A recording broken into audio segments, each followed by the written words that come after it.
On today's Mailbag episode of Locked On Braves, we will turn our attention to the offseason. What are the most pressing needs for the Atlanta Braves this offseason? What does the opening day lineup look like in 2025? And who are some players that the Braves might look to bring back? We'll answer those questions and many more on today's Mailbag episode of Locked On Braves. So let's get into it.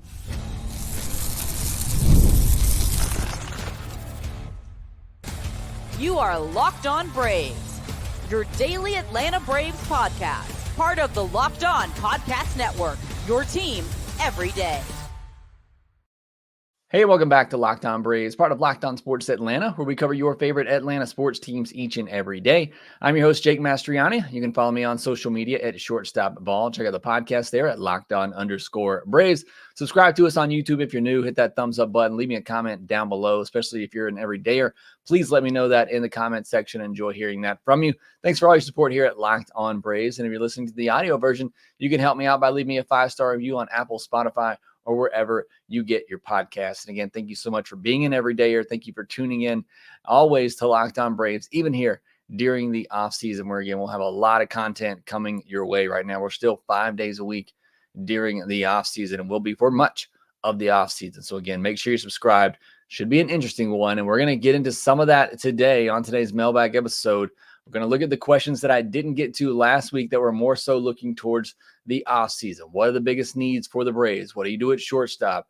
Do they bring back a Gio Urshela or a Whit Merrifield? We'll answer those questions and many more on today's podcast, which is brought to you by Booking.com. Booking.yeah. The right stay can make you a fan of any U.S. city, even your baseball rivals. Book today on Booking.com, the official accommodation partner of Major League Baseball. Get the Booking.com app today. Well, this is somewhat of a continuation of last week's Mailbag episode.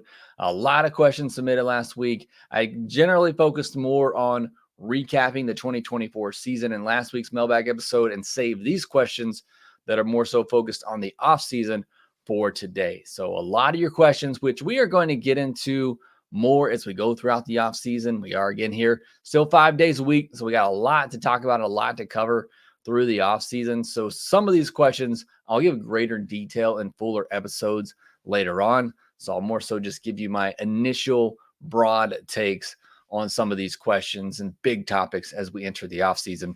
But first question here comes from Chris. Assuming our main guys, Strider, Acuna, Riley, Ozzie from both sides, etc., are back fully healthy next year, what changes or additions to the organization as a whole need to be made so the 2024 season is just a fluke? Look, a lot of people aren't going to love to hear this. I think just getting those guys back healthy will prove that 2024 was, I hate to even call it a fluke. It's an 89-win season. And again, I think as Braves fans, we watch that. We know it felt worse than that. But again, they still made the postseason. They still won 89 games. It's really hard to say, that it was just a fluke season. They still were good. They were still good enough to get into the postseason. And again, I don't think a lot of fans are going to want to hear this, but there's a real chance that the Braves just do nothing in the offseason. I don't think that's going to be the case, but I mean, you could realistically do nothing and come back next year and have, Ramon Laureano as your fourth outfielder with Jorge Soler and Michael Harris in center field while you wait for Ronald Acuna Jr. to work his way back, but you assume you're going to have him back at some point. You assume Spencer Strider is going to be back at some point. You feel like you can hold the rotation together until that happens. The bullpen should still be really strong. You already have, Raisel Iglesias, Joe Jimenez, and Pierce Johnson locked up along with Dylan Lee. I mean, there is a real scenario where the Braves, do nothing major, I guess. You're always going to do something in the offseason. There's a chance that happens and that this team is still just good next year because everybody's healthy. I think that's realistic. I don't think that's what the Braves should do, and I don't think that's what Alex Anthopoulos will do. He's always looking to make improvements and upgrade the team. But again, just to answer Chris's question, kind of what I think he's asking here, I think just getting those guys healthy and having full seasons from a lot of those guys is going to ease a lot of your concerns from what we saw in 2024, which was still an 89-win postseason team, by the way.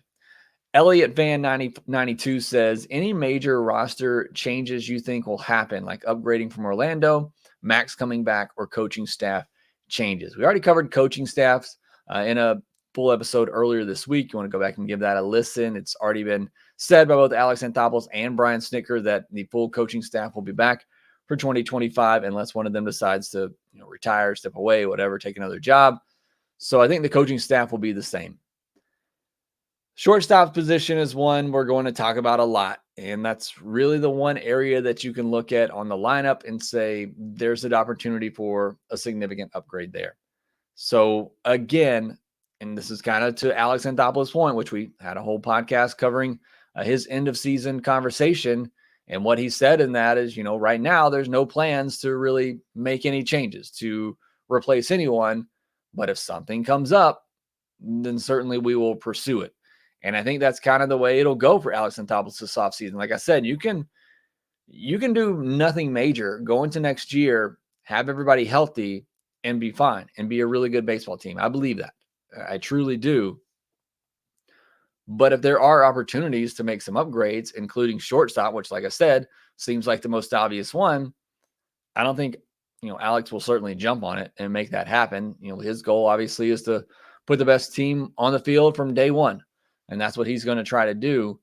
So roster changes, I really don't know how many impactful roster changes we see. A lot depends on what happens with Jorge Soler, who I think needs to be traded. But again, a lot kind of depends on what happens there and just how much money they actually do have to spend. And again, we talked about that in a podcast earlier this week as well, with Alex saying that the payroll will go up. Is that the team payroll? Is that the luxury tax payroll? What does that actually mean? But it sounds like there won't be a shortage of money to spend, but you do have all these players that are already locked up, taking up most of that money already. So again, it's hard for me to really predict that there will be any major roster changes. I think if there are, it will come at the shortstop position, maybe in the outfield if Soler is able to get moved. Kathy G says, can Gio or Witt play first base? Huge Olsen fan, but wondering if he just needs a day off every few weeks. He looks tired at the plate. Matt Olsen is going to play every day unless he just physically can't, obviously is just really bad injured and can't, or he goes to the manager and says, I just need a day. And that hasn't been the case. I trust him to know himself enough to say that, I just need a mental day. I need a day here. That hasn't happened yet. I don't think that it will. I certainly don't think it'll happen so often that you need to have an obvious pivot at first base. Now, obviously, you want to have some depth at the position. In regards to Gio Urshela and Whit Merrifield, both of them have played first base in the past. Both of them are now free agents, so you'd have to bring them back as free agents, and I wouldn't mind seeing either one of them come back this offseason. But it would be nice to have some sort of depth there at first base. I don't know, maybe Drake Baldwin can play some first base. I don't think they've tried that there yet. Marcelo Ozuna has worked out some at first base. It's been nice to just have Matt Olson out there every day. You don't have to worry about it, but it would be good to see them get some depth at the first base position just in case. Benjamin Walters, do you think the Braves re-signed Gio Urshela as a bench bat? I had zero clue who he was before, but he played well. Like I just said, I would love to have either Gio or Whit Merrifield back. I think I'd prefer Whit just because of his versatility, being able to play, most infield positions as well as the outfield. And he brings a little bit of speed, veteran, clubhouse guy, all of that. I think I would prefer Whit. I'd love to have both of them back. I think both are good veteran backup type players. I think the question for Gio Urshela is, can he go somewhere? Can he get an opportunity somewhere where he has a clearer path to playing time? Because if everybody's healthy, he's not going to play a lot. We saw that in 2023. The bench was a non-factor for the Braves because everybody was healthy all year. And so, yeah, you would love to be able to sign these guys, to $4, $5, $6 million deals and have them as solid depth on your bench. But these guys want to play. They want to sign somewhere where they feel like they're going to get an opportunity to play at least regularly. I mean, if Gio Urshela signs with the Braves and Austin Riley is healthy all season, he's going to play, 20 games? I mean, again, Austin Riley's going to be out there every day that he can be. Maybe he fills in some at short. Maybe he gets some opportunities at second. It's hard to convince those veteran free agents to come sign at a place where you most likely are going to sit on the bench most of the season if everybody stays healthy. Now, we know there's always injuries that come up, but it's just hard convincing those guys as free agents to sign on for that. So again, that's why last year we talked about it. And Alex mentioned it, the fact that it's hard to get guys to come here and commit to riding on the bench and just waiting for their turn in case of injury when they have opportunities to go to, a White Sox team, an A's team, somewhere where they maybe have a clear path to playing every day. So it's a little bit easier, like the Braves did during the season, whether to trade for those guys or wait till those guys are dropped and then pick them up. It's a lot harder to convince them to sign on for that during the season, not knowing whether or not you're going to get that consistent playing time. All right, we got a lot more questions to get to in regards to the upcoming offseason, including more about the rotation, about the opening day lineup, and the shortstop spot. We'll get to those questions here next. With Robinhood Gold, you don't need a silver spoon to eat up the financial favors of the 1%. Robinhood Gold allows others to get the rates and perks usually reserved for the high society. Now, the resourceful individual with Robinhood Gold can earn the very liberal rate of 4.5% APY on uninvested cash, receive unlimited 1% deposit bonuses, and be rewarded with a handsome 3% retirement boost on an IRA account.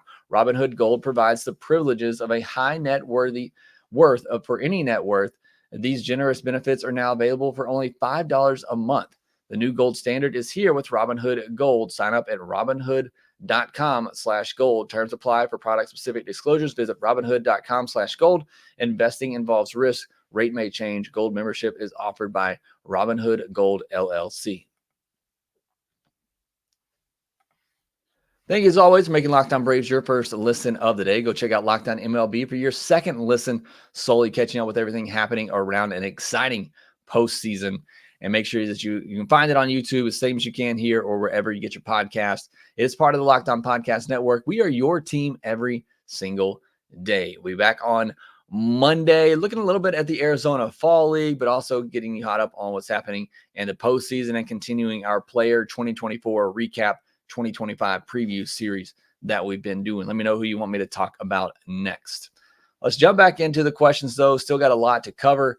Big Dog Fan 73 says, with Strider starting the year still rehabbing, which of the young guys, Shawver, Waldrop, Elder, or Anderson, has the best chance of starting the year in the rotation? Don't leave out Lucas Braun and Drew Hackenberg as well. Maybe not to start the season, but at some point in 2025, if those guys aren't traded, I feel like they might get an opportunity. And there's also the opportunity that Spencer Strider is just ready to go on opening day. I think that is certainly a very real possibility. We won't know till we get closer to opening day, obviously, and get into spring training. But if, he's unable to start, to begin with, which of those young starters do I think gets the opportunity? I really think it's got to be Bryce Elder or Ian Anderson. Although they called on AJ Smith-Shawver in the postseason, I think that has to tell you they have some level of trust with him. Look, it's probably ultimately going to come down to who pitches the best in spring training, which isn't always as indicative as you want it to be of who's going to be, a better pitcher at the big league level. Elder and Anderson, obviously, we've been there. We've seen that. We know what they're capable of. So to me, that gives them a leg up. But if AJ Smith-Shawver comes in, he works on some of the mechanical things that he's been developing. He can keep the baseball in the yard and limit the walks. I think, certainly he has the upside to be in the rotation. Waldrop, I feel like there's still a lot to work on there. I'm very excited about the potential and the upside, but there's still a lot that we need to see. And again, even if you were to see that in a small sample size over spring training, is that enough for you to really commit to having him in your rotation on opening day? So I would probably rank it as Ian Anderson, AJ Smith-Shawver, Bryce Elder, Hurston Waldrop, of those four that you mentioned. I feel like Ian Anderson has to get another shot at some point. It feels like you really didn't want to call him up this year to waste that minor league option, but you're going to have to use it next year. and you can use one option for the entire year. So you might as well start them in the rotation to begin the season. You can still option them back down if you need to and call them back up whenever you want. You can do that 5 times throughout the entirety of the season. But for me, it's Ian Anderson at the top. Again, if not now, when? Assuming that there is a spot open in the rotation. But I do think the Braves will go out and find at least a starter or two. Not anything major, but I think they'll go out and get a starter or two this offseason. Matthew Robbins, what's the opening day lineup look like in 2025 if you're making it? And what's the starting rotation, assuming guys are healthy and ready to go? Thanks for all your hard work covering the Braves this year. So the rotation for me is, and assuming everybody's healthy and ready to go, Strider, Sale, Reynaldo Lopez, and then obviously Spencer Schwellenbach. I think they go out and get a veteran starter. I don't know who that is yet, but that would be my prediction for the rotation to begin the year. It'd be those 4 guys who are coming back and then a veteran starter that they look to go add. Again, assuming everybody is healthy. And as I just said a minute ago, then I think the pecking order of internal options is Ian Anderson, maybe AJ Smith-Shawver, Bryce Elder, and Hurston Waldrop, with Drew Hackenberg and Lucas Braun there on the fringe as well. As far as opening day lineup goes, look, I think it's going to be Murphy and d'Arnaud behind the plate, Matt Olson at first base, Ozzie at second base, Riley at third, Michael Harris in center, and I guess we're also assuming everybody's healthy and ready to go, so Ronald in right field. And so that really just leaves left field and shortstop. My feeling right now is Orlando Arcia is going to be your starting shortstop on opening day. And I think the left field situation is probably going to be, Jorge, some sort of combination of Jorge Soler and Jared Kelenic and, Ramon Laureano in there as well. Again, I could see them doing nothing and just, hoping this lineup is healthy. I don't think that happens, but again, I have not seen a shortstop that I know to really be available that I think, 1, the Braves will pay for, and that 2, just makes a ton of sense for the Braves to trade for with what they would have to give up. And again, I haven't done a deep dive into that yet, but those are the 2 positions: left field, shortstop, or you can say right field, shortstop, wherever you think Ronald's going to play when he does come back. But those are the 2 positions. Outside of that, I think everything is set already. So that kind of limits your options on what you can do and where you can upgrade this offseason. Next question here comes from Orlando. What's the most important offseason aspect to succeed in the playoffs moving forward? Is it improving roster, improving coaching staff, philosophy changes, regroup and get healthy? I mean, the cop-out here is to say regroup and get healthy. I think that's the easy answer. After a season where you've had so many injuries, you want to make sure that Ronald, gets healthy. I think that's key. Making sure that Chris Sale, those back spasms are under control. You know how to properly deal with them and manage them throughout next season. Making sure that Spencer Strider is back healthy and ready to go, and doing, whatever you can preventative wise to try to make sure that you stay healthy all year. Ozzie, drinking some more milk, something, getting those bones stronger so he doesn't break one this year. Whatever you have to do to make sure that your guys, as best as you can. Again, a lot of this stuff from last year is just kind of freak stuff that you can't avoid. And sometimes you just can't avoid injuries in baseball. But I do think regroup, getting healthy, is the most important offseason aspect for this Braves team. Outside of that, I would say philosophy changes, even more so than improving the roster. Again, I know fans aren't going to like me saying this. I think you can keep this roster as is, get healthy, and they could win a World Series next year. Would I love to see them go out and make roster improvements? Yeah. Do I think they'll do that? Yes. Is it necessary for them to win a World Series next year? No, I don't think so. I think this roster, if healthy, is good enough to win a World Series. I mean, you're talking about a rotation potentially, assuming health, of Strider, Chris Sale, who's going to win the Cy Young, Reynaldo Lopez coming off an amazing season, Spencer Schwellenbach with a breakout season. You're talking about a lineup returning a healthy, hopefully healthy Ronald Acuna Jr., getting Austin Riley back, hopefully a better season from Matt Olson, Marcelo Ozuna, who's been one of the best hitters in baseball. I mean, there's a real scenario where you don't do anything, you run this roster back, they stay healthy, and you win a World Series. Again, I don't think that will happen. I think they will look to make some roster improvements. But again, for me, regrouping, getting healthy is number one. And then after that, for me, it's philosophy changes. There has to be a change offensively in how you approach hitting. I understand you've built a lineup that is based on slug, and that is great. That is still the best and most efficient way to score runs, but it has to be more dynamic than that. There has to be more to it than that. And that philosophy has to change. Look, and if everybody's healthy, there's two parts to this. I'm running long on this, but there's two parts to this. You can win over 162 by just having a bunch of home run bats in your lineup.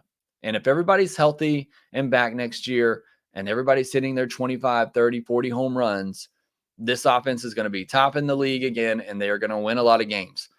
But then it comes to the postseason. You have to be able to do it in different ways. You have to be able to have that power to get you back in a game or push you ahead. Look at that Dodgers-Padres game.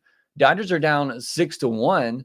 I know they didn't go on to win it, but bam, Teoscar Hernandez hits a grand slam, and you're immediately back in it. So you need that pop. You need that power, but you got to be able to do it in different ways. And so for me, outside of just getting healthy, I think there has to be a broad discussion, or rather an in-depth discussion of the offensive philosophy going forward. Bring Chipper back in, get his thoughts, get his viewpoints on this. There has to be a good mix of slug and contact. And that needs to be a real focus of this team and this front office this offseason. All right, we got several more questions to get to concerning what should happen this offseason. We'll get into the rest of those here next. PrizePicks is America's #1 daily fantasy sports app with over 10 million active members. PrizePicks is the easiest and most exciting way to play daily fantasy sports.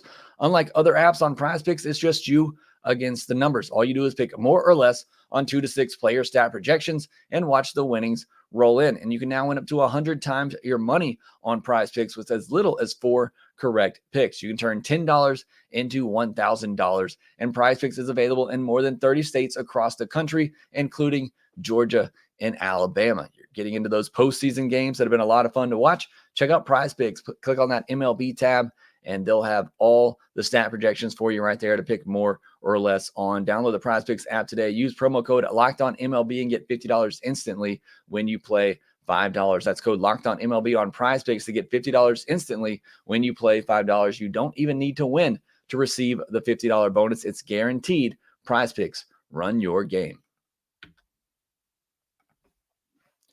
Before we continue, this is being recorded on Wednesday afternoon, and it's going to be posted on Thursday morning. Want to send out prayers and well wishes to everybody who was in the Tampa, Florida area that's getting hurt or hit and hurt by Hurricane Milton. Hopefully everybody was able to evacuate or get into a safe place there, but certainly been a scary several weeks here with hurricane season ramping up and some pretty big ones. So keep those people there in your thoughts and prayers. Let's jump back into some of the questions here. Got a lot more that I need to get to. Matt says, would you project if we continue the same hitting approach that we will win another World Series in the next few years? Everyone healthy, but no adjustments to the approach. I personally feel if we do not evolve, we will continue to have first-round exits. I would never project or predict anything. That's nearly impossible to do in baseball. Do I think they can win with this approach? Yes. They won in 2021 with this approach. Now, it was with a bunch of replacement players, but those replacement players, what did they do? They slugged. Jock Peterson, he's there to slug. Adam Duvall, he's there to slug. Jorge Soler, he's there to slug. Eddie Rosario can do a little bit of both, but the guys they brought in, they were built to hit home runs, and they did. And if you can do that and catch fire with that at the right time in the postseason, and it all just kind of mixes. And look, that's part of the success of winning in the postseason anyway, is just getting hot at the right time. Then yeah, you can win. You can win a World Series with this approach. But what I've talked about is that to give you the best opportunity to advance in the postseason more consistently, win more consistently, is to have a better all-around approach. It cannot be an all or nothing, because you're right. It hasn't worked the last 2, now 3 off seasons, although I give a pass in 2024 because that lineup just wasn't comparable to the 2 previous seasons. But there has to be a more well-rounded approach offensively to hitting. And again, I kind of went into great detail about that in the last question, so I'll move on. Jackson Baswell, what is your thought on Willy Adames? I've wanted him since 2020, and I think we could afford him with a lot of money coming off the books. Thanks, Jakes, for putting up with the Braves this season for us. I love Adames. I always have. I think he's a really good player. I think he's a good clubhouse leader. I also think he's about to get extremely overpaid. Coming off, I think, was a career year. If not, it was a really good one for him. I think he's more of a 230, 240 hitter, can hit 25 home runs for you, play really good defense. I think he's going to get overpaid.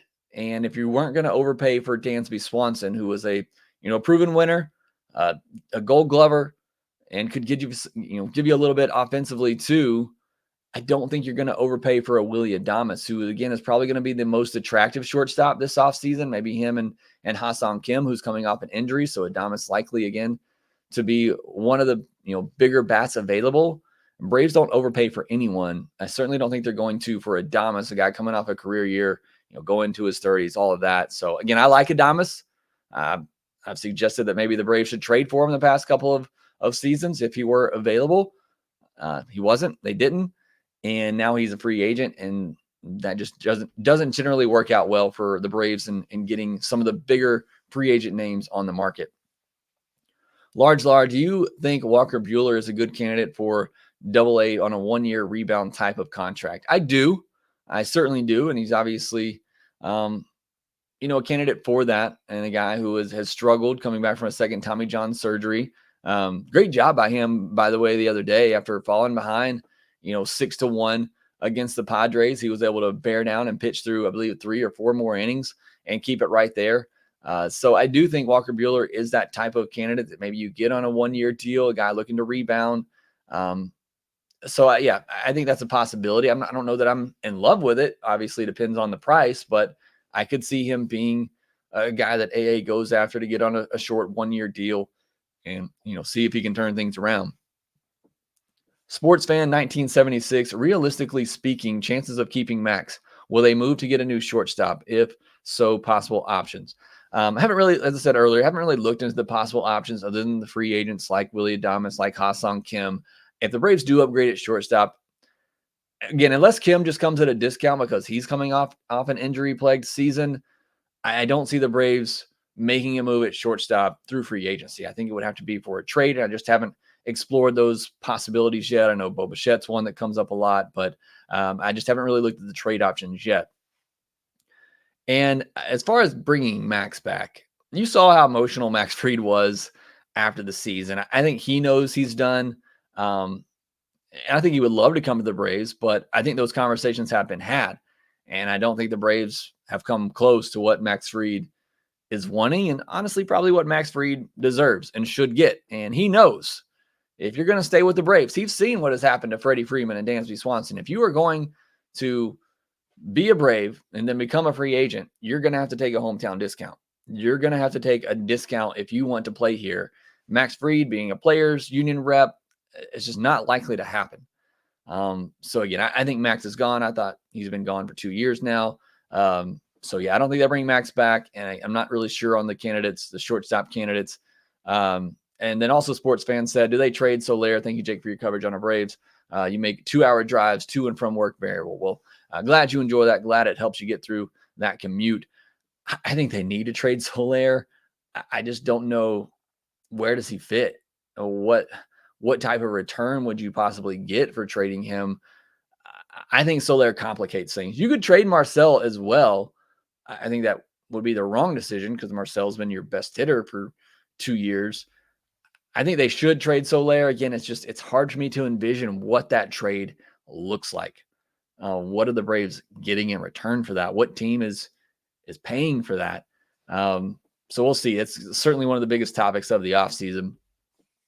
10-Day IL says, I have some guys that I think would make interesting additions to this roster to fill a giant shortstop-shaped hole. I'd love to hear your thoughts on Thairo Estrada, DeYoung, Jose Caballero, or Oswaldo Cabrera, Andy Ibanez. Sorry for the long message, but I enjoy your insight.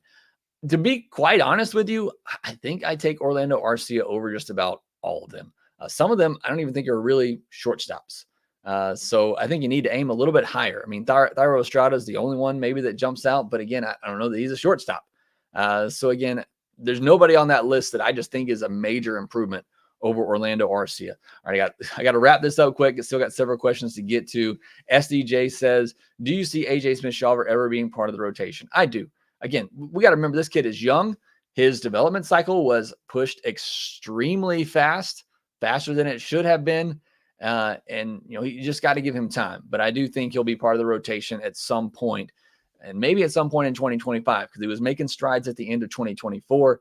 You know, if he continues that to begin 2025, I think there's a chance we see by the end of next year that he becomes an integral part of the rotation. Hayden Harris, Braves payroll has gradually gone up since being at $152 million in 2021. With what money comes off the books this offseason, could you see the Braves being more aggressive than usual with spending? I don't.